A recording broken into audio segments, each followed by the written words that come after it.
Әлеуметтік желілерден итальяндық тралелеро тралала, бомбардино крокодило секілді абсурдтық трендтер жауылып алды.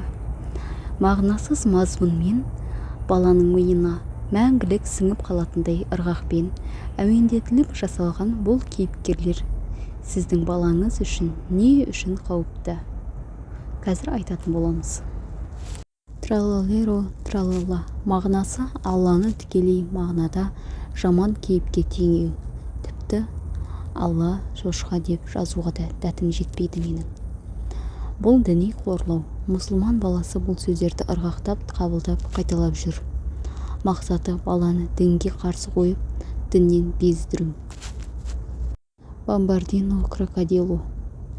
Мен Палестинадағы балаларға бомба тастағанды ұнатамын. Аллаға сенбеймін. Сенің анаңның рухымен қоректенемін. Ол Алланы жоққа шығару мен ананы қорлау, жауыздықты ойыншыққа айналдыру. Тун-тун сахур. Сахур кезінде шақырып үлгермесең, үйіңе қорқынышты мақұлық келеді.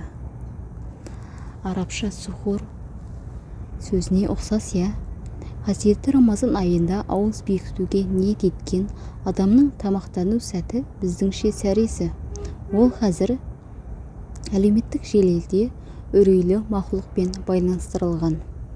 Мақсаты бала сәресін рухани сәт емес, қорқынышты дабыл деп қабылдау үшін. Бұл Брайан Рот ми шіруі. Брайан Рот аналар, ата-аналар түсінбейтін құпия тіл.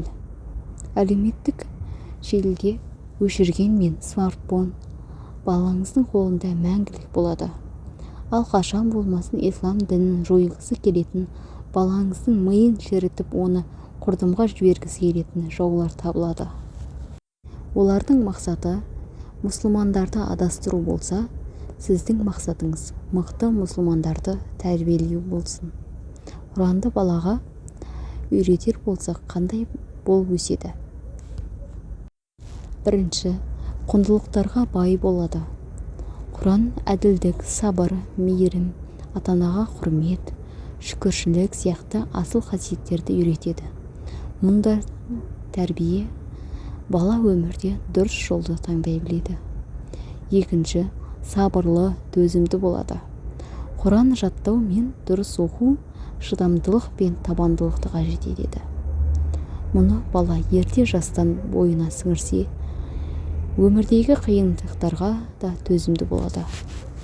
Үшінші, рухани иммунитеті мықты болады.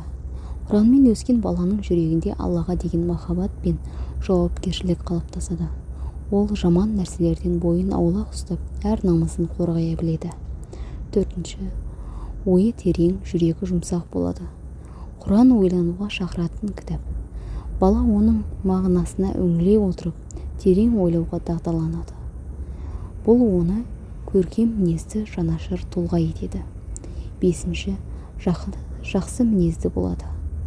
Пайғамбарымыз, Алланың игілігіне сәлем болсын, сендердің ең жақсыларың Құранды үйреніп, оны үйреткендерің деген. Құранмен дос болған баланың мінезі көркем, сөзі сыпайы, жүрегі таза болады.